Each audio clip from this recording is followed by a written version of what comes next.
Muslim family of 10 people assaulted, looted and abused.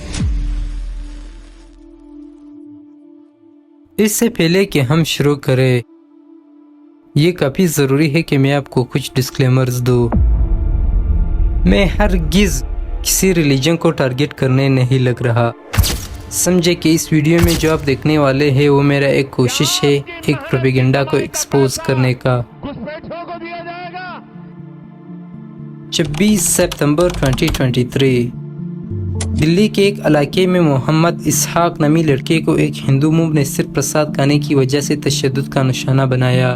اسے کئی گھنٹوں تک کھمبے سے باندھے رکھا جس سے اس کی انہی زخموں کی وجہ سے کچھ گھنٹوں بعد موت ہوئی. 18 مارچ 2016 32 سالہ مظلوم خان اور 12 سالہ امتیاز خان کو ایک ہندو موب نے کاؤز کو ٹرانسپورٹ کرنے پر قتل کر دیا اور ان کے ڈیڈ باڈیز کو درخت سے لٹکا دیا. 31 جولائی 2023 ایک چیتن سنگھ نامی پولیس کانسٹیبل نے جے پور سے ممبئی جانے والی ٹرین میں 4 مسلمانوں کو بغیر کسی وجہ کے چن کر مارا جس میں سے ایک اس کا سینئر پولیس آفیسر بھی تھا. یہ 3 انسیڈنٹس الگ الگ ہے لیکن ان تینوں میں ایک چیز کامن ہے اور کامن یہ ہے کہ تینوں انسیڈنٹس میں وکٹمز مسلمز ہے اور اٹیکرز ہندوز. ایک منٹ، اس سے پہلے کہ آپ مجھ پر کوئی الزام لگائے میں آپ کو یہ ویڈیو آخر تک دیکھنا ریکمینڈ کروں گا کیونکہ ویڈیو آخر تک دیکھ کے آپ کو پتہ چلے گا کہ یہ تو صرف ٹپ آف آئس برگ ہے، نیچے تو پورا ایک گلیشیئر ہے. مجھے تم اور تمہارے جیسے پوری اس نسل کو ختم کرنا ہے ہندوستان سے. I never thought we'd see a time when people could say, gosh, in India it's safer to be a cow than a Muslim. To have then to prove your Indianness to the country is the ultimate humiliation. The Hindu right have delivered on all the things, all the big promises they had made, which are basically based on hatred and demonization of Muslims. All these things embolden the Hindu nationalists, the fringe elements, and they're the ones who undertake large-scale rioting and lynching.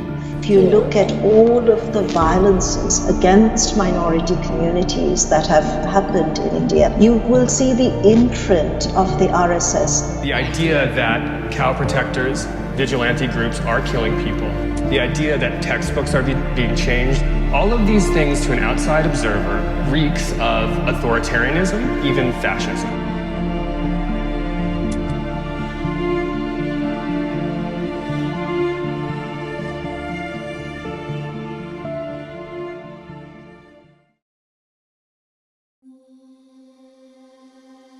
Religion جسے انسان emotionally اور spiritually attached ہوتا ہے، جس کے خلاف انسان ایک بھی نگیٹو بات برداشت نہیں کر سکتا.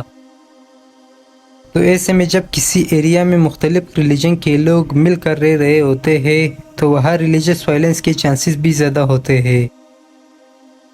اور ایسے ہی ایک ایریا ہندوستان بھی تھا جہاں تقریباً 13 صدیوں سے ہندو، مسلم اور دوسرے مذہب کے لوگ ایک ساتھ رہتے آ رہے ہیں اور اوبیسلی ان کے درمیان through out the history conflicts بھی ہوتے رہے ہیں. اب ہم تاریخ میں زیادہ پیچھے نہیں جائیں گے بلکہ اپنی بات کا آغاز برٹش کولونیل ایرا سے کریں گے. 1608 جب برطانیہ کی ایسٹ انڈیا کمپنی انڈیا میں ٹریڈرز کی صورت میں آئی اور 1780s تک آتے آتے وہ انڈیا پر حکومت بھی کرنے لگی. اوبیسلی یہ بات ہندوستانیوں کو بالکل پسند نہ تھا، اس لیے 1857 میں ایک پالیسی کے خلاف کافی ہندوستانی جس میں مسلم، ہندو اور سکھ سب شامل تھے برٹشرز کے خلاف بغاوت کرتے ہیں جو India's first war of independence اور انڈین ریبیلین آف 1857 کے نام سے بھی جانا جاتا ہے. اس اپرائزنگ میں تقریباً 8 لاکھ انڈینز اور 6,000 برٹشرز مارے گئے. نتیجے میں ایسٹ انڈیا کمپنی جو محض ایک فورن ٹریڈرز کی صورت میں انڈیا میں آئے تھے ان کی حکومت کا خاتمہ ہوتا ہے اور تب سے برٹشرز آفیشلی انڈیا کو کولونائز کرتے ہیں. اب اس کے بعد برٹشرز نے کئی پالیسیز بنائی تاکہ ان فیوچر ہندوستانی کوئی ایسا بغاوت کرنے کے قابل نہ رہے، جس میں ایک famous policy divide and rule کی پالیسی تھی. برٹشرز نے ایک بات نوٹ کی کہ اس اپرائزنگ میں ہندو، مسلم اور سکھ سب مل کر ان کے خلاف لڑے تھے جنہیں کنٹرول کرنا مشکل ہو گیا تھا. اس لیے انہوں نے ریلیجن کے بنیاد پر انہیں ڈیوائڈ کیا اور ان کے درمیان کمیونل وائلنس کو بڑھاوا دیا تاکہ یہ آپس میں لڑ کر کمزور ہو جائے اور ان پر حکومت کرنا آسان ہو جائے۔ برٹشرز کی اس پالیسی کی وجہ سے ہندو مسلم ریلیشنز پر بہت اثر پڑا اور 1893 تک آتے آتے ان کے درمیان ایک بڑا کمیونل کنفلکٹ ہوا۔ لیکن اس کے ساتھ ساتھ برٹشرز کے خلاف آزادی کا یہ جنگ ہندوستانی آج بھی کسی نہ کسی طرح لڑ رہے تھے۔ 1857 کے اپرائزنگ کے بعد برٹشرز نے کئی سخت قانون بنائے ہندوستانیوں کے لیے اور ہر اس ہندوستانی کو پنش کیا جانے لگا جو برٹش رجیم کو کرٹیسائز کرتا تھا۔ لیکن پھر بھی کئی مسلمز، ہندوز اور سیکریٹری برٹش کولونیلزم کے خلاف انقلاب کر رہے تھے۔ اب 19th سینچری کے ارلی سالوں میں آغاز ہوتا ہے ایک نئی کہانی کا۔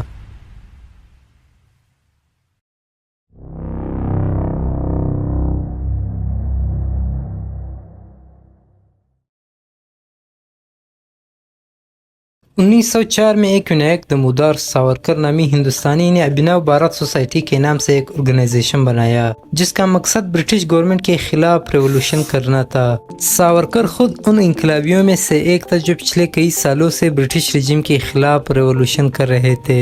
1909 میں اس نے 1857 کے اپرائزنگ پر ایک کتاب لکھا جس میں اس نے اس اپرائزنگ کو India's first war of independence کہا۔ یاد رہے کہ اس وقت کسی میں اتنی ہمت نہیں ہوتی تھی کہ وہ برٹشرز کے خلاف کچھ بولتے، تو ایسے میں اس اپرائزنگ کو انڈیپینڈنس وار بلانا جس میں برٹشرز کو بھاری نقصان کا سامنا کرنا پڑا تھا بہت بڑی بات تھی۔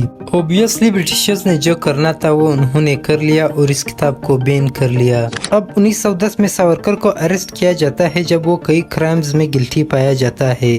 کرائمز کیا تھے وہ آپ پاز کر کے دیکھ سکتے ہیں۔ اوورآل کرائمز سارے ریولوشن کے متعلق تھے اور ساورکر خود بھی ایک ریولوشنری تھا اور جو آرگنائزیشن اس نے بنایا تھا وہ ارمڈ ریبیلین پر یقین رکھتی تھی، اس لیے یہ کرائمز ان کے مطابق ریولوشن تھا اور برٹشرز کے مطابق کرائمز۔ ان کرائمز میں گلٹی پائے جانے کی وجہ سے ساورکر کو 2 لائف امپریزمنٹ کی سزا سنائی جاتی ہے، یعنی ان ٹوٹل 50 سال قید، جس کے لیے اسے کالا پانی جیل منتقل کیا جاتا ہے۔ اب یہاں پر ساورکر کی زندگی اور کہانی دونوں میں ایک ٹویسٹ آتا ہے، اور ٹویسٹ یہ ہوتا ہے کہ وہ آدمی جو جیل جاتے وقت ایک فریڈم فائٹر ہوتا ہے تو رہا ہوتے وقت ایک ہندو نیشنلسٹ کیسے بن گیا، اور کیسے 50 سال کی سزا صرف 14 سال ہو گئی۔ یہی جاننا ایک ٹویسٹ بن جاتا ہے۔ جب ساورکر کو کالا پانی جیل لایا جاتا ہے تو صرف کچھ مہینے بعد وہ برٹشرز کو پہلا مرسی پیٹیشن لکھتا ہے۔ اس جیل میں قیدیوں کو بہت سخت سزا دی جاتی تھی اور یہاں پر صرف ان لوگوں کو لایا جاتا تھا جو برٹش رجیم کے سخت دشمن سمجھے جاتے تھے۔ مرسی پیٹیشن لکھنا کوئی نئی بات نہیں تھی، یہ ان قیدیوں کو ایک حق حاصل تھا جس سے وہ اپنی سزائیں کم کرا سکتے تھے اور حالات کی کمپلین کر سکتے تھے۔ اسی طرح ساورکر نے بھی 1910 سے 1920 تک برٹشرز کو 6 مرسی پیٹیشنز لکھے۔ اب مرسی پیٹیشن تو ہر کوئی لکھتا تھا، لیکن ساورکر نے ان پیٹیشنز میں جو لکھا تھا وہ نوٹ کرنے والا ہے۔ ان 6 مرسی پیٹیشنز میں اس نے کئی باتیں لکھی تھی، کچھ ایسے کہ میں اپنا فریڈم سٹرگل چھوڑنے کے لیے تیار ہوں، آپ برٹشرز مجھ سے جو کروانا چاہتے ہیں میں وہ کرنے کے لیے تیار ہوں، میں بہک گیا تھا، دوبارہ ایسا کوئی کام نہیں کروں گا، میں ہندوستان کے ان تمام جوانوں کو آپ کے پیروکار بنا سکتا ہوں جو مجھے اپنا لیڈر مانتے ہیں اور میرے ہی کہنے پر انقلابی بن گئے تھے، میں نے جوش میں آ کر اپنی ساری جوانی خراب کر دی اور جیل سے رہائی میرے لیے نیا جنم لینے جیسے ہوگا۔ اس طرح کی کئی باتیں اس نے ان پیٹیشنز میں لکھی جس کا نتیجہ یہ ہوا کہ 1924 میں اس کے مرسی پیٹیشنز قبول ہوئے اور اسے رہا کر دیا گیا۔ اب یہاں پر کئی لوگ یہ مانتے ہیں کہ ان پیٹیشنز میں ایسی باتیں لکھنا ساورکر کا ایک چال تھا تاکہ وہ رہا ہو جائے اور رہائی کے بعد واپس برٹشرز کے خلاف آزادی کا یہ جنگ جاری رکھ سکے، جو کہ صرف ایک مت ہے، کیونکہ ساورکر جب جیل میں تھا تو اس نے ان پیٹیشنز میں یہ بھی لکھا تھا کہ اگر گورنمنٹ کو اس پر یقین نہیں ہے تو وہ کچھ عرصے کے لیے ان کے گھیرے پر پولیٹکس سے بھی دور رہے گا اور ایک اسپیسیفک ایریا میں رہے گا تاکہ گورنمنٹ اس پر نظر رکھ سکے، اور ایسے ہوا بھی۔ رہائی کے بعد 1937 تک ساورکر رتنا گیری ڈسٹرکٹ میں بغیر کسی پولیٹیکل ایکٹیویٹی میں حصہ لیے رہا۔ اس نے نہ صرف آزادی کا یہ جنگ لڑنا چھوڑا بلکہ ان ریولوشنریز کے راہ میں بھی رکاوٹ بنا جو آزادی کا یہ جنگ لڑ رہے تھے، جو آپ کو آگے پتہ بھی چلے گا۔ اب جیسے ہم نے بات کی کہ برٹشرز نے ہندوستانیوں کو کمزور کرنے کے لیے ڈیوائڈ اینڈ رول کی پالیسی اپنائی، جس کو اور افیکٹو بنانے کے لیے انہیں کچھ ایسے لوگ چاہیے تھے جو اس کمیونل ڈیوائڈ کو اور اچھے سے پروموٹ کر پائے، اور ساورکر جو ایک تو بہت بری طرح پھنس گیا تھا اور دوسرا وہ رہائی کے بدلے میں کچھ بھی کرنے کو تیار تھا، اس لیے اسے یہ کام سونپا گیا جسے اس نے بہت اچھے سے کیا۔ सावरकर जब जेल में था तो उसने जेल के अंदर हिंदुत्व के नाम से एक किताब लिखा जिसे 1923 में पब्लिश किया गया। इस किताब की पब्लिकेशन सावरकर का पहला स्टेप था कम्युनल डिवाइड को प्रमोट करने का, जिसमें उसने मेनली डिस्क्राइब किया था कि हिंदुस्तान हिंदुओं की सरजमीन है, यहाँ रहने वाले मुस्लिम्स और क्रिश्चियंस आउटसाइडर्स है, इसलिए हिंदुओं को मिलकर इन आउटसाइडर्स से अपनी जमीन वापस लेनी चाहिए। याद रहे कि ये वो दौर था जब ब्रिटिशर से आजादी के लिए इन रिलीजन के लोगों के दरमियान इत्तेफाक की जरूरत थी, न कि डिवाइड, और सारे फ्रीडम फाइटर्स भी यही करने की कोशिश कर रहे थे। लेकिन इस वक्त सावरकर कम्युनल डिवाइड शुरू करता है और इन सारे फ्रीडम फाइटर्स के अगेंस्ट में खड़ा हो जाता है। इसी बीच 1925 में केशव बलिराम हेडगेवर नामी पॉलिटिकल एक्टिविस्ट जो सावरकर के हिंदू नेशनलिस्ट आइडियोलॉजी से इंस्पायर्ड होता है, RSS के नाम से एक ऑर्गेनाइजेशन बनाता है। अब ये वो टाइम था जब हिंदू नेशनलिज्म को एक प्रॉपर शेप मिला। RSS को बनाने का मकसद हिंदुओं को यूनाइट करना और हिंदुस्तान को एक हिंदू स्टेट बनाना था, और ये उस वक्त जो हिंदू मुस्लिम फसादात होते थे उसके जवाब में बनाया गया ताकि हिंदुओं का एक प्रॉपर रिप्रेजेंटेटिव हो। अब सावरकर जिसे ब्रिटिशर्स ने एक मुआहदे के तहत रिहा किया था, इसलिए 1937 तक वो पॉलिटिक्स से दूर रहा और 1937 में ब्रिटिशर्स ने उसे पॉलिटिक्स में हिस्सा लेने की इजाजत दी। जब वो पॉलिटिक्स में वापस आया तो उसने हिंदू महासभा के नाम से एक पॉलिटिकल पार्टी ज्वाइन की जो 1950 में एक ऑर्गेनाइजेशन के तौर पर बनी थी, लेकिन 1933 में सावरकर ही ने एक पॉलिटिकल पार्टी में कन्वर्ट की। 1937 ही में सावरकर को इस पार्टी का प्रेसिडेंट इलेक्ट किया जाता है और अगले 5 साल तक वो इस पार्टी का प्रेसिडेंट रहता है। इस 5 साल के टेन्योर में सावरकर इस पार्टी को कांग्रेस के अपोजिट में लाता है जो सेक्युलर आइडियोलॉजी पर बिलीव करती थी। सावरकर ने बेसिकली हिंदू महासभा को गांधी के नॉन वायलेंट पॉलिटिक्स का एक अल्टरनेटिव बनाया और राइट विंग पॉलिटिक्स करने लगा। वर्ल्ड वॉर 2 के दौरान जब ब्रिटिशर्स जर्मनी के साथ जंग में मसरूफ था तो गांधी को ये एक अच्छा मौका दिखा ब्रिटिशर्स से मुकम्मल आजादी लेने का, क्योंकि ब्रिटिशर्स पहले से ही एक बड़े जंग में मसरूफ थे, दूसरा वो अफोर्ड नहीं कर सकते थे। इसलिए गांधी ने इस मौके का फायदा उठाते हुए 1942 में क्विट इंडिया मूवमेंट शुरू की, जिसमें उसने उन तमाम हिंदुस्तानियों को अपनी जॉब्स छोड़ने का कहा जो ब्रिटिशर्स के अंडर गवर्नमेंट जॉब्स कर रहे थे। लेकिन सावरकर ने न सिर्फ इस मूवमेंट को बाइकआउट किया बल्कि इससे निपटने में ब्रिटिशर्स की मदद भी की और लोगों को जॉब्स न छोड़ने का कहा। इसके साथ RSS जिसने इंडिया के फ्रीडम स्ट्रगल में कोई किरदार अदा न किया और इस फ्रीडम स्ट्रगल में थ्रू आउट ब्रिटिशर्स के अमीर रहे, इसलिए लोग ये मानते हैं कि इस हिंदू नेशनलिज्म का राइज सिर्फ ब्रिटिशर्स के डिवाइड एंड रूल पॉलिसी से हुआ, क्योंकि ब्रिटिशर्स चाहते थे कि हिंदुस्तानी रिलीजन के बुनियाद पर डिवाइड होकर आपस में लड़े और उन पर हुकूमत करना आसान हो जाए, जिसके लिए ब्रिटिशर्स ने डिवाइड एंड रूल की पॉलिसी अपनाई और इस कम्युनल डिवाइड को और प्रमोट करने के लिए उन्होंने सावरकर जैसे लोग चुने। सावरकर जो रिहा होना चाहता था इसलिए उसकी आइडियोलॉजी चेंज कराई गई और इसे एक मकसद से रिहा किया गया जिसमें वो तकरीबन कामयाब हुआ।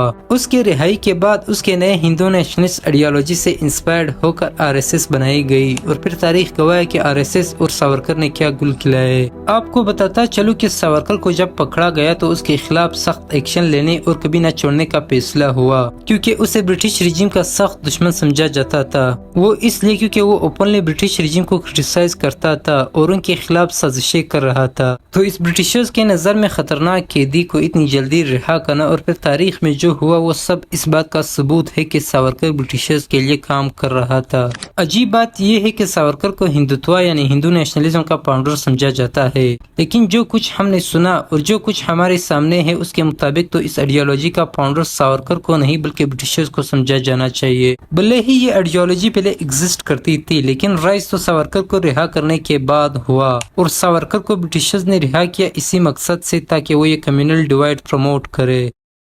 खैर क्विट इंडिया मूवमेंट तो कामयाब न हो सकी, लेकिन ब्रिटिशर्स जो वर्ल्ड वॉर 2 के बाद बैंकरप्ट हो गए थे और हिंदुस्तान पर और हुकूमत करने के काबिल नहीं बचे थे, हिंदुस्तान से निकलने का फैसला करते हैं। जाते जाते वो 2 नेशन थ्योरी के तहत इंडिया और पाकिस्तान का एक ब्लडी पार्टीशन करवाते हैं। Britain made the decision to leave India. Now it is for Indian leaders to decide the future of their country.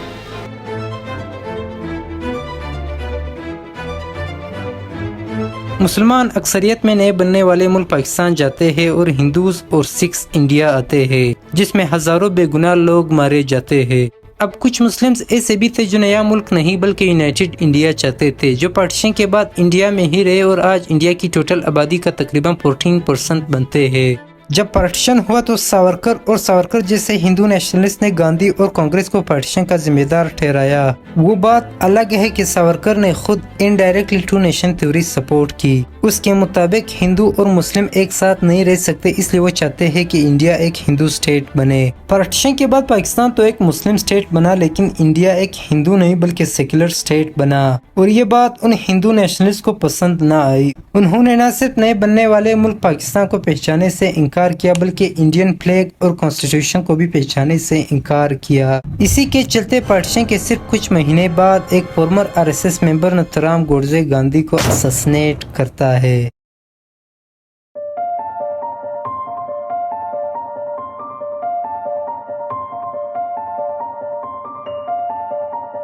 گوڈزے کے مطابق گاندھی جو نان وائلنس اور پیس کی باتیں کرتا تھا وہ صرف ہندوؤں نے مانی۔ مطلب اس کا کہنا تھا کہ پارٹیشن کے دوران جتنے لوگ مارے گئے وہ صرف ہندوز تھے، ان میں کوئی مسلمان، سکھ اور کرسچن نہیں تھا۔ اس سے پہلے بھی اس نے 2 بار گاندھی کو مارنے کی کوشش کی تھی جس میں وہ ناکام ہوا تھا۔ گاندھی کے قتل کی سازش میں ساورکر کا نام بھی آیا، لیکن ثبوت کافی نہ ہونے کی وجہ سے اسے بری کر دیا گیا۔ لیکن RSS جس کا گوڈزے فارمر ممبر تھا اس پر بین لگایا جاتا ہے یہ کہہ کر کہ یہ انڈیا میں ہیٹ اور وائلنٹ ایکٹیویٹیز کو سپانسر کر رہا ہے، جس کا لیٹسٹ ٹارگٹ گاندھی تھا۔ یہ بین زیادہ دیر تک نہیں چلتا ہے اور صرف 1 سال بعد 1949 میں اس بین کو واپس اٹھایا جاتا ہے جب RSS لیڈر اس بات پر راضی ہو جاتا ہے کہ RSS انڈیا کو ایز اے سیکولر اسٹیٹ ماننے کے لیے تیار ہے، اور اس کے بعد RSS کسی وائلنٹ ایکٹیویٹیز اور ایکسٹریمزم میں ملوث نہیں ہوگا، انڈین کانسٹیٹیوشن اور فلیگ کی رسپیکٹ کرے گا۔ بین سے بچنے کے لیے RSS لیڈر نے یہ شرطیں تو مانی لیکن اس پر عمل زیادہ دیر تک نہیں کیا۔ سیما پرساد مکھرجی جو 1943 سے 1946 تک ہندو مہاسبھا کے پریزیڈنٹ رہا، وہ ایک ہندو نیشنلسٹ تھا اور ہندو مہاسبھا کے اس گورنمنٹ کا حصہ تھا جو انہوں نے 1943 میں مسلم لیگ کے ساتھ کولیجن سے بنایا۔ اس نان ہندو ممبرشپ کی وجہ سے وہ ہندو مہاسبھا سے ناراض ہوا اور اسے چھوڑ دیا۔ تقریباً اسی ٹائم پیریڈ میں RSS ممبرز اس ہندوتوا آئیڈیالوجی کو ایکسپینڈ کرنے کے لیے ایک پولیٹیکل پارٹی بنانے کا سوچ رہے تھے۔ RSS اور مکھرجی کے انٹرسٹ سیم تھے، اس لیے 1951 میں RSS لیڈر کے ساتھ مشورے سے مکھرجی بھارتیہ جنتا سنگھ کے نام سے ایک پولیٹیکل پارٹی بناتے ہیں، اور کچھ وقت بعد جب مکھرجی کا انتقال ہوتا ہے تو RSS لیڈر بھارتیہ جنتا سنگھ کو RSS کا ایک پولیٹیکل ونگ بناتا ہے اور یوں انٹری ہوتی ہے RSS کی پولیٹکس میں۔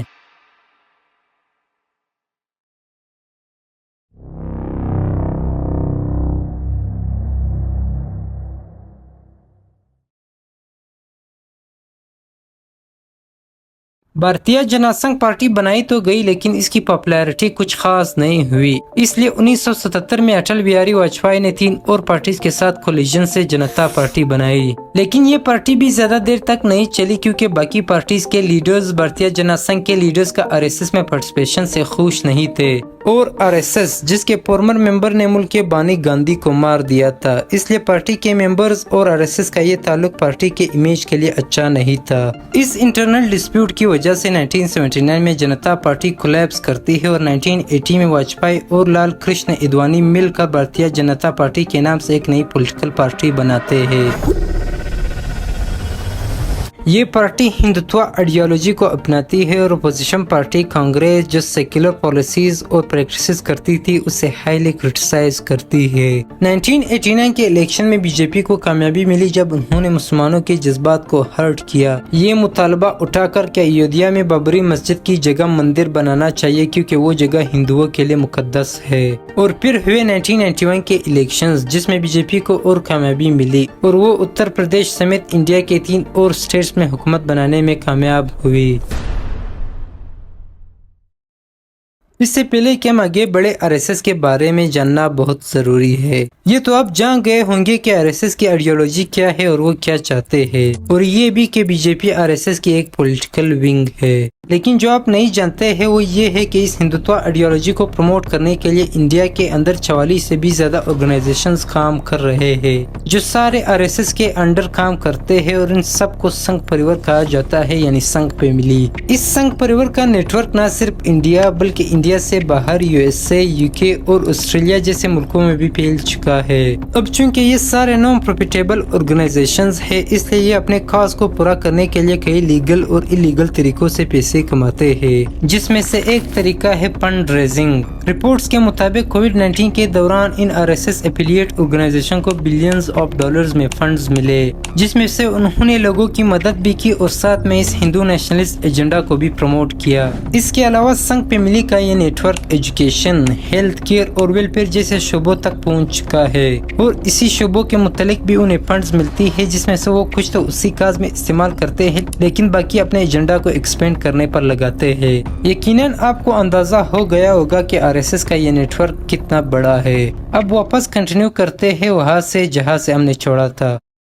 1989 اور 1991 کے الیکشن میں BJP کی کامیابی کی وجہ ایک ریزولوشن تھا۔ اب جیسے ہم نے بات کی کہ BJP شروع سے ہی کانگریس کے سیکولر آئیڈیاز کو کرٹیسائز کرتی تھی اور ان پر یہ الزام لگاتی تھی کہ وہ میجورٹیرین انٹرسٹ کو سیریس نہیں لے رہی۔ میجورٹیرین انٹرسٹ سے ان کا مراد یہ تھا کہ انڈیا کی آبادی جو میجورٹی ہندوؤں کی ہے، وہ سب یہ چاہتے ہیں کہ بابری مسجد کی جگہ رام مندر بنانا چاہیے، اور اپوزیشن گورنمنٹ اس بات کو سیریس نہیں لے رہی۔ ایسی باتیں کرنا BJP کا ایک چال تھا پولیٹیکل گین حاصل کرنے کا، کیونکہ انڈیا کے ہندوز نہ کبھی اس رام مندر کے ایشو میں انٹرسٹڈ تھے اور نہ اب ہے۔ یہ تو صرف ان کچھ ہندو نیشنلسٹ کا ضد تھا جو انڈیا کو ایک ہندو اسٹیٹ میں کنورٹ کرنے کی مہم چلا رہے تھے اور ہے۔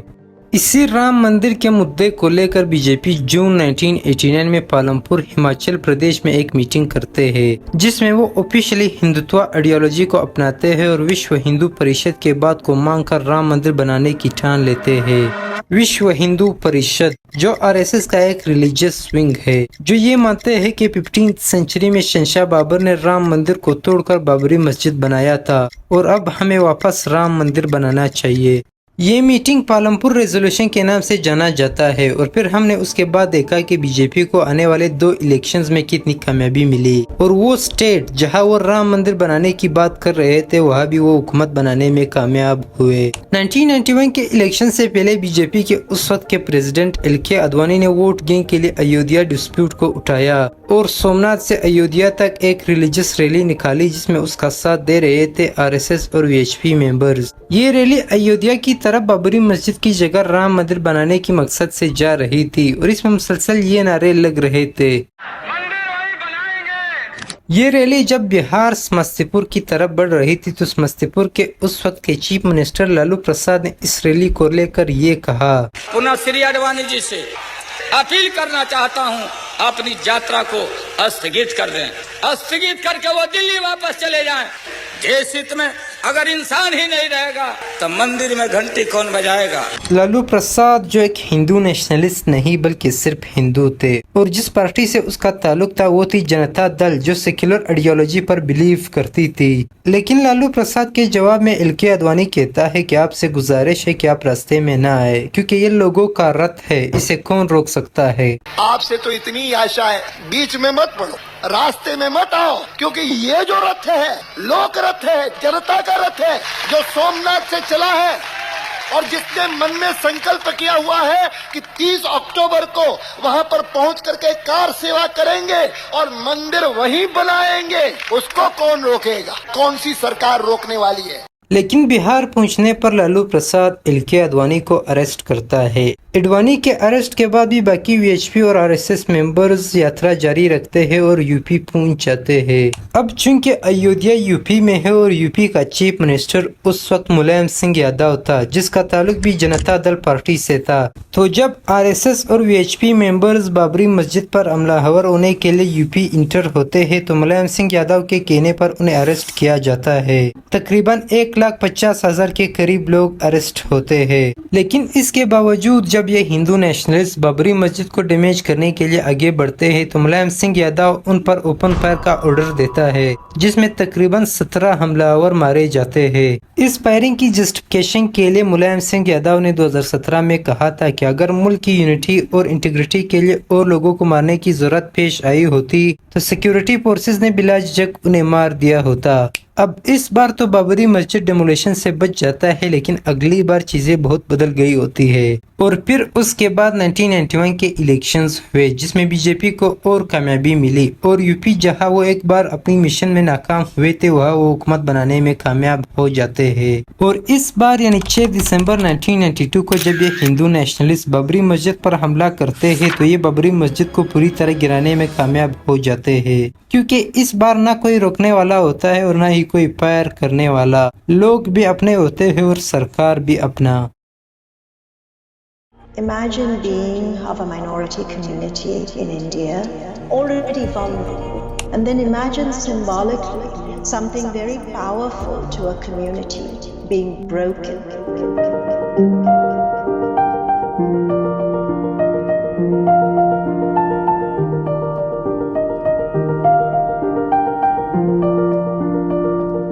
उस वक्त के प्राइम मिनिस्टर नरसिम्हा राव का इस डेमोलिशन के बारे में कहना होता है कि यूपी के उस वक्त के चीफ मिनिस्टर, जिसका ताल्लुक बीजेपी से था, ने मुझे यकीन दिलाया था कि हम बाबरी मस्जिद को कुछ नहीं होने देंगे। 2005 में रिलीज होने वाले एक किताब में एक farmer intelligence bureau head Krishna दार ये क्लेम करता है कि बाबरी मस्जिद का डिमोलिशन आरएसएस, वीएचपी और बीजेपी के टॉप लीडर्स ने 10 महीने पहले ही प्लान किया था। और नरसिम्हा राव को भी क्रिटिसाइज करता है जिस तरह उसने इस मसले को हैंडल किया।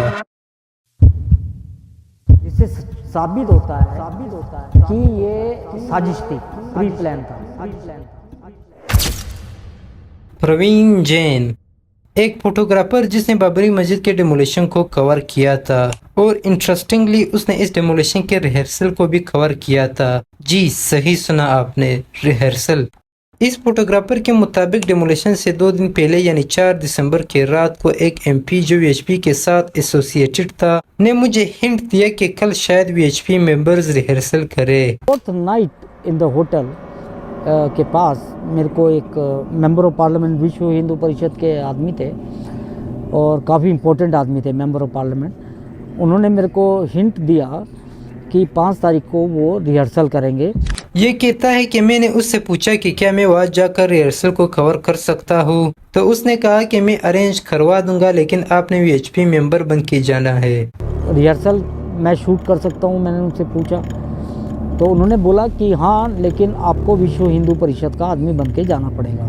और आगे ये कहता है कि जब मैं वहाँ गया तो मैंने देखा कि वीएचपी मेंबर्स प्रॉपर ट्रेनिंग कर रहे थे और इन्हें इंस्ट्रक्शंस दी जा रही थी कि मस्जिद को किस तरह तोड़ा जाए। वहाँ देखा तो मैंने पूरा का पूरा ग्राउंड जो था वहाँ पर रिहर्सल हो रही थी। लोग फावड़े, हथौड़े, बड़े बड़े जो प्रोफेशनल तरीके के थे वो लेके आ रहे थे और डेमोन्स्ट्रेशन कर रहे थे।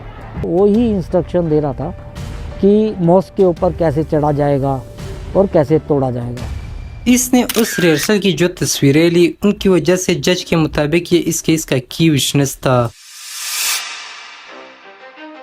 इस डिमोलिशन के बाद आरएसएस पर बैन लगाया जाता है। मुल्क भर में हिंदू मुस्लिम कॉन्फ्लिक्ट्स होते हैं जिनमें 2000 से ज्यादा लोग मारे जाते हैं, मेनली मुस्लिम्स। आरएसएस पर ये बैन 6 महीनों के अंदर ही वापस हटाया जाता है और फिर आहिस्ता आहिस्ता होने लगता है बीजेपी का प्रॉब्लमेटिक राइज। 2001 में बीजेपी का एक मेंबर गुजरात का चीफ मिनिस्टर बनता है जिसका नाम नरेंद्र मोदी होता है। मोदी जो एक फॉर्मर आरएसएस मेंबर होता है और बाबरी मस्जिद की जगह राम मंदिर बनाने की इस तहरीक में एलके आडवाणी के साथ होता है। तो जब मोदी गुजरात का चीफ मिनिस्टर बनता है तो कुछ वक्त बाद 27 फरवरी 2002 को गुजरात के एक इलाके गोधरा से गुजरने वाली एक ट्रेन में आग लग जाती है जिसमें 59 हिंदुओं की जान जाती है। आग लगाने का इल्जाम मुसलमानों पर लगाया जाता है जिसका अब तक कोई सबूत नहीं मिला है। RSS और VHP मेंबर्स इस इंसिडेंट को वेपनाइज करते हैं और पूरे इंडिया में मुसलमानों पर हमले करने लगते हैं, जिसके नतीजे में 1000 से ज्यादा लोग मारे जाते हैं, मेनली मुस्लिम। बाद में आहिस्ता आहिस्ता पता चलने लगता है कि ये रूट्स प्री प्लान थे और मोदी समेत कई BJP, RSS और VHP मेंबर्स का इसमें नाम आता है। गुजरात दंगे के आरोपी बाबू बजरंगी और सुरेश रिचर्ड भी अपनी जुबानी ये मान चुके हैं कि खुद मोदी ने उन्हें दंगे के दौरान मनमानी खुली छूट दे दी थी। दूसरे दिन आए थे, शांत के बहाने आए, जो थे वो बोले हमने किया बोले तुमको धन्य है। अच्छा, बाकी तो क्या बोले बेचारा, इतने तो आश्वासन दे दिया, फिर उसको खुले हम तो बोल नहीं सकते थे। इतना आश्वासन दिया उन्होंने, खुला बोले के हिसाब से तुम बाहर है यार। सिर्फ एक आदमी बीजेपी यहाँ पे जब कांड होने के बाद अपना भाई भी आया था, नरेंद्र मोदी भी, फिर बोले के बराबर बोले जय श्री राम। वो खुद बोल के गया, यहाँ रोड से गाड़ी लेकर निकला, चाली देगा हमको, यहाँ पे फूल हार डाल के गया, बोले सब बात धन बोले तुमको बोले। अब हमको क्या पता कि ये फूल हार हमारे हथकड़ियाँ बन रही है। इसी के चलते 2005 में US ऑफिशियल्स मोदी को डिप्लोमेटिक वीजा देने से इनकार करते हैं। जनवरी 2023 में BBC द मोदीज क्वेश्चन के नाम से एक डॉक्यूमेंट्री रिलीज करते हैं, जिसमें वो गुजरात रूट्स में मोदी का किरदार और उसका मुल्क के माइनॉरिटीज यानी मुस्लिम्स के साथ बिहेवियर दिखाते हैं। मोदी गवर्नमेंट फौरन इस डॉक्यूमेंट्री को बैन करते हैं, ये कहकर के ये एक प्रोपेगेंडा है। Modi, the India costing clearly reveals the role of Narendra Modi, the then Chief Minister of Gujarat, in the ethnic cleansing of this minority community of that particular state.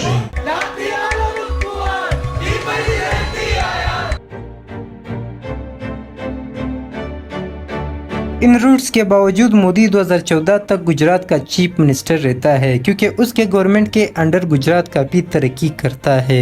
और फिर 2014 के इलेक्शन में Modi chief minister नहीं बल्कि BJP की तरफ से prime minister बनने के लिए इलेक्शन में खड़ा होता है।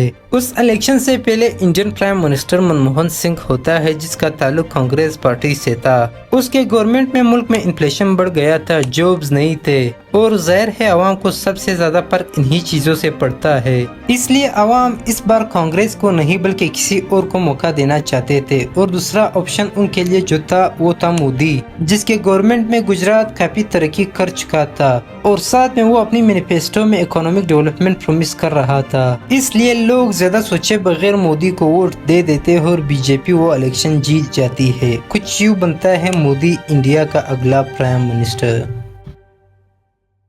एक बात आपको बताता चलो कि RSS और VHP मेंबर्स जो तकरीबन इंडिया के हर स्टेट में पाए जाते हैं, जिन्होंने 2014 के इलेक्शन समेत हर इलेक्शन में BJP के लिए वोट कास्टिंग और कैंपेनिंग की है। मोदी की जीत RSS समेत उन तमाम हिंदू नेशनलिस्ट की जीत थी जो इंडिया को एक हिंदू स्टेट देखना चाहते थे, क्योंकि मोदी खुद भी एक RSS मेंबर रह चुका था और उसी हिंदू नेशनलिस्ट आइडियोलॉजी पर बिलीव करता था, तो उसका प्राइम मिनिस्टर बनना मुल्क के सेक्युलरिज्म के लिए खतरा तो था। उसके बाद वो 2019 में दोबारा प्राइम मिनिस्टर बनता है और फिर 2024 में भी किसी न किसी तरह प्राइम मिनिस्टर बनता है। तो इस मोदीज इंडिया में माइनॉरिटीज खासकर मुस्लिम्स की क्या पोजीशन है जानना बहुत ज़रूरी है, क्योंकि मोदी सावरकर की हिंदुत्व आइडियोलॉजी पर बिलीव करता है जो इंडिया को एक हिंदू स्टेट और मुस्लिम्स और क्रिश्चियंस को आउटसाइडर्स समझते हैं।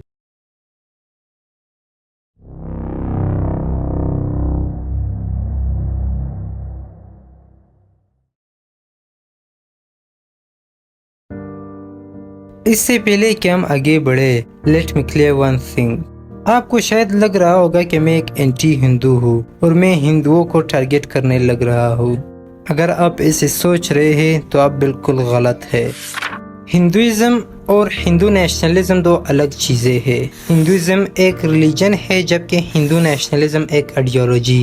ये सब कुछ मैं नहीं बल्कि इस हिंदू नेशनलिस्ट आइडियोलॉजी के फाउंडर सावरकर का कहना था। सावरकर के मुताबिक उसकी बनाई हुई हिंदू नेशनलिस्ट आइडियोलॉजी हिंदुइज्म से ज्यादा बड़ी है, इसलिए एक हिंदू और एक हिंदू नेशनलिस्ट में फर्क भी बहुत है। ये है एक Hindu. How do you feel when you hear the news that somebody has been killed because they were consuming beef? I feel really sad, man. And I wish I had been there to prevent that from happening. So attacking them, I think instead of attacking them, they should be handed over to the government and let them decide, let the law decide what has to be done. I'll not support the ban because maybe your religion will say, like Muslim religion is not allowed to eat pork. So it's their choice, they will not eat. And Hindu religion will not allowed to sell the cow or like eat the cow. I don't support the beef ban because for us, for the Hindus, obviously it's a sacred creature, but not for all the other religions or anything. So if someone consumes beef, why would someone stop them to eat food that they like? और ये है एक Hindu nationalist. अगर आपने ही ये काम कर दिया तो दिल ये करता है कि आपके हाथ काट दूं। दोनों से काउ स्लॉटरिंग के बारे में पूछा गया, लेकिन दोनों का जवाब बहुत मुख्तलिफ था। ये हिंदू नेशनलिस्ट जो एक रिपोर्टर को ये कह रहा है, तो सोचे क्योंकि हाथ जब कोई लगता होगा तो इनके साथ ये क्या करते होंगे। आप शायद कंफ्यूज्ड हुए होंगे कि मैं किस बारे में बात कर रहा हूँ। Well let me tell you.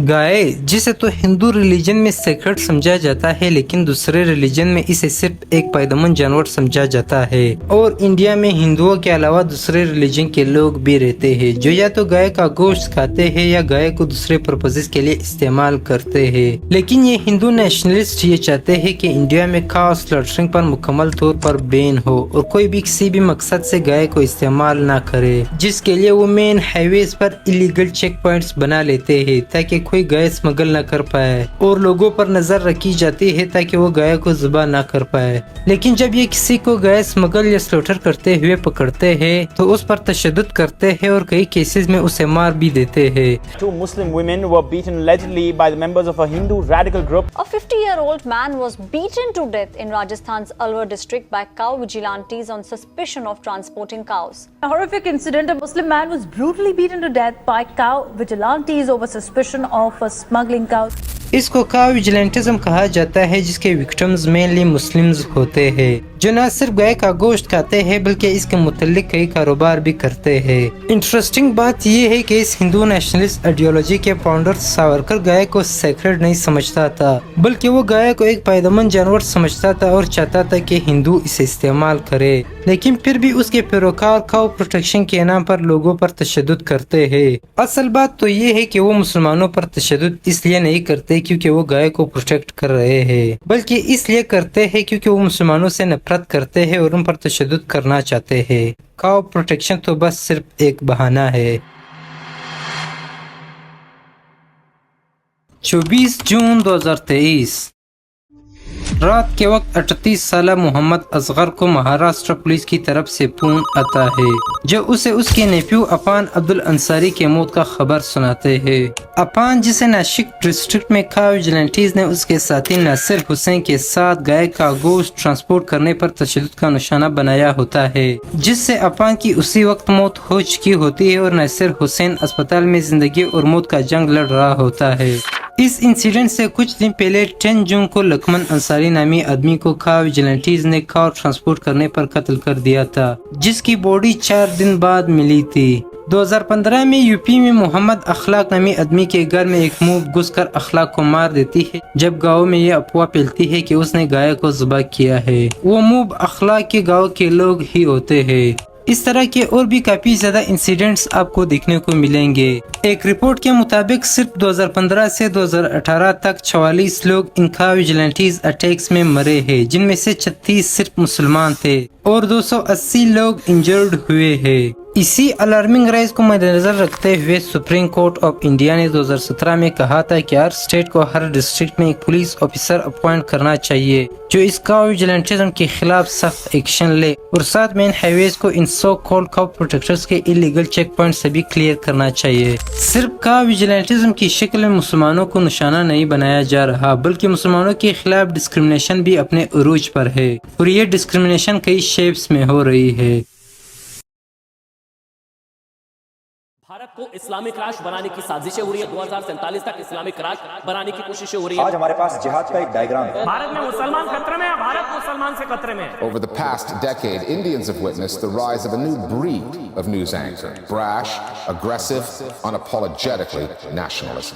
शुरू करते हैं न्यूज़ चैनलों से जो नफरत फैलाने की एक फैक्ट्री बन चुके हैं और हर दिन लोगों को नफरत का एक डोज लगवाते हैं, जिनकी खबरें सुनकर ऐसे नहीं लगता कि ये कोई न्यूज़ चैनल्स है, बल्कि ऐसे लगता है जिसे उन्हें मुसलमानों को बुरा ठहराने का एक मिशन मिला है जो ये पूरा कर रहे हैं। ऐसे प्रोपेगेंडा न्यूज़ सुनाते हैं जो अक्सर गलत होते हैं, जिसकी वजह से सुप्रीम कोर्ट ऑफ इंडिया ने कई बार इन न्यूज़ चैनलों को क्रिटिसाइज किया है कि ये नफरत फैलाते हैं और एक एजेंडा के तहत काम कर रहे हैं। कई न्यूज़ चैनलों को का भी सामना करना पड़ा है नफरत भरा कंटेंट दिखाने की वजह से। इसके अलावा ये डिस्क्रिमिनेशन सोशल मीडिया के थ्रू भी हो रहा है। अलग पेजेस बने होते हैं, व्हाट्सएप ग्रुप्स बने होते हैं जिसमें मुसलमानों के खिलाफ नफरत फैलाया जा रहा होता है।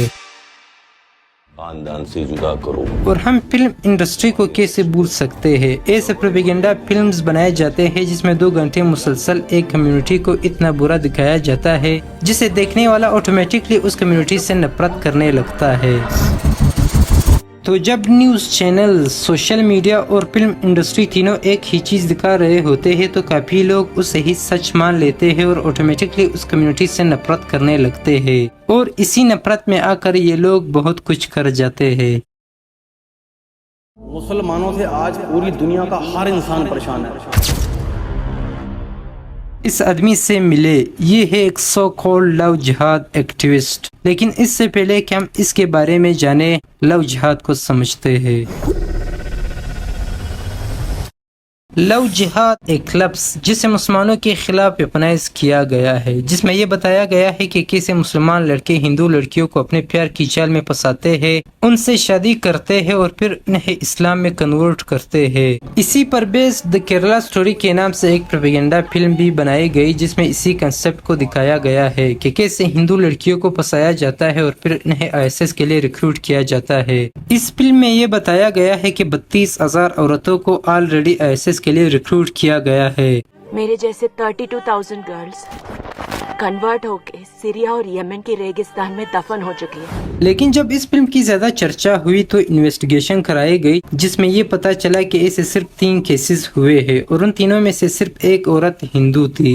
और लव जिहाद जिसको इतना वेपनाइज किया गया है उसका कोई केस नहीं मिला। अब वापस आते हैं इस सो कॉल्ड लव जिहाद एक्टिविस्ट के पास, जो यूपी के गलियों में घूमता है और हिंदू यूथ के दरमियान एक अवेयरनेस कैंपेन चलाता है ताकि वो एक लव जिहादी के हमले से बचे रहे। 1 मिनट के अंदर वो डगमगा जाएगा, उसके चेहरे के हाव भाव से आपको पता लग जाएगा कि ये हिंदू नहीं है, ये लव जिहादी गुंडा है जो आपको छल कपट दे अपने योजनाबद्ध तरीके से शिकार बनाने आया है। न सिर्फ गलियों में बल्कि तालीमी इदारों में भी ये आदमी ये प्रोपेगेंडा कैंपेन चलाता है। आपको सही लगता है ये जो कह रहे थे? क्यों सही लगता है? ये तो अब रोज न्यूज़ में आ ही रहा है कि लव जिहाद की शिकार हो रही है लड़कियां हमारी और उन पे जुर्म करते हैं ऐसे मुसलमान और उनका धर्म परिवर्तन करते हैं, ऐसे सारा देखते हैं रोज न्यूज़ में। सिर्फ लव जिहाद मुसलमानों के खिलाफ वेपनाइज नहीं किया गया है बल्कि अब हर चीज के साथ जिहाद का लफ्ज लगाकर मुसलमानों को डिस्क्रिमिनेट किया जाता है। वर्ड कॉल्ड लव जिहाद। Love jihad. लव जिहाद, खूब जिहादी, कथा जिहाद, गेम जिहाद, गेम जिहाद, लव जिहाद, लैंड जिहाद, जमीन जिहाद, COVID virus as a jihad. Love जिहाद नाम का शब्द इजाद किया है। लव जिहाद, लव जिहाद, वोट जिहाद करने को कहा है, वोट जिहाद करने को कहा है। आज हमारे पास जिहाद का एक डायग्राम है। हार्ड जिहाद, इकोनॉमिक जिहाद, हिस्ट्री जिहाद, मीडिया जिहाद, सॉफ्ट पावर जिहाद, फिल्म और संगीत, पॉपुलेशन जिहाद, लव जिहाद, लैंड जिहाद, विक्टिम जिहाद और फिर आता है डायरेक्ट जिहाद। खुलेआम मुसलमानों को दहशतगर्द बुलाया जाता है, मुल्ला बुलाया जाता है। जब भी मौका मिलता है मुसलमानों के खिलाफ ये नारे लगाए जाते हैं।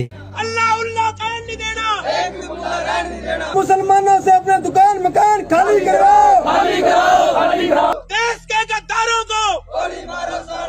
तो जब ये नफरत तालीमी इदारों तक भी पहुंच चुका है तो ऐसे केसेस तो होंगे। Shocking incident from Uttar Pradesh's Muzaffarnagar, where a school teacher allegedly encouraged class students to slap an 8-year-old child, a classmate who was a Muslim. अगस्त 2023 में एक वीडियो वायरल हुई जिसमें यूपी के एक स्कूल में एक हिंदू टीचर एक मुसलमान बच्चे को उसकी रिलीजन की वजह से मार रही होती है। ये वीडियो जब वायरल हुई तो उस टीचर को काफी क्रिटिसाइज किया गया, लेकिन फिर भी आज तक उसके खिलाफ कोई एक्शन नहीं लिया गया है। 2022 में कर्नाटका में एक कॉलेज सडनली हिजाब पर पाबंदी लगाता है और हिजाब पहने स्टूडेंट्स को कॉलेज में आने से रोका जाता है, जिसके चलते कर्नाटका के दूसरे तालीमी इदारे भी हिजाब पर पाबंदी लगाते हैं, जिससे मुस्लिम स्टूडेंट्स प्रोटेस्ट करने लगते हैं। लेकिन इन मुस्लिम स्टूडेंट्स के प्रोटेस्ट के बदले हिंदू नेशनलिस्ट स्टूडेंट्स उनके खिलाफ प्रोटेस्ट करने लगते हैं, सैफरों शाल पहन के और जय श्री राम के नारे लगाने शुरू करते हैं। इन्हीं चीज़ों की वजह से मुस्लिम तालीम में भी काफ़ी पीछे रह गए हैं। रिपोर्ट्स के मुताबिक मुस्लिम ग्रेजुएट्स और मुस्लिम यूथ जो हायर एजुकेशन परसीव करती है उनकी तादाद कम हो रही है। क्रिस्टोफर जेपरलॉर्ड जो एक फ्रेंच पॉलिटिकल साइंटिस्ट और आइडियोलॉजिस्ट है जो साउथ एशियन पॉलिटिक्स में अपने स्टडीज के लिए जाने जाते हैं, उसने इंडिया के इस सिचुएशन पर द मोदीज इंडिया के नाम से एक किताब भी लिखा है। मुसलमानों का तालीम में पीछे रहने के बारे में क्रिस्टोफर कहता है कि एक क्लास में मुसलमान होना आसान नहीं है। क्लासमेट्स, टीचर्स और टेक्स्ट बुक्स मुसलमानों का ऐसा इमेज देते हैं जो एक मुस्लिम स्टूडेंट्स को अनकंफर्टेबल करता है। To be a Muslim in the classroom is not so easy. Your classmates, your teacher, your textbooks are giving an image of the Muslims which make you uncomfortable. Muslim youth जो higher education perceive नहीं कर रही उस बारे में Christopher कहता है कि एक मुस्लिम ज्यादा दूर सेफली ट्रेवल नहीं कर सकता, इस डर से कि कहीं वो हेट स्पीच और वायलेंस का निशाना ना बने। मुसलमानों के खिलाफ इस बढ़ते हुए डिस्क्रिमिनेशन की वजह से उनमें पब्लिक स्पेसेस में एक उर्दू किताब पढ़ने और फोन पर अस्सलाम वालेकुम कहने की हिम्मत नहीं होती है। How far can you travel safely? Assault, intimidation, so many stories. People don't dare to read Urdu books in the metro, don't dare to say salam alaikum on the phone when they are called. Mobility. How far do you travel? Which is a reflection of ghettoization. You withdraw in your shell because you take a risk when you go out. इन्हीं चीज़ों की वजह से कई Muslims ना चाहते हुए भी एजुकेशन क्विट करते हैं, जैसे इस हिजाब कंट्रोवर्सी के बाद कई स्टूडेंट्स ने किया। 2009 में कांग्रेस गवर्नमेंट ने माइनॉरिटीज खासकर मुस्लिम के लिए मौलाना आज़ाद स्कॉलरशिप लॉन्च किया ताकि मुस्लिम तालीम में पीछे न रह जाए, लेकिन 2022 में बीजेपी गवर्नमेंट ने उन स्कॉलरशिप्स को भी बंद कर दिया।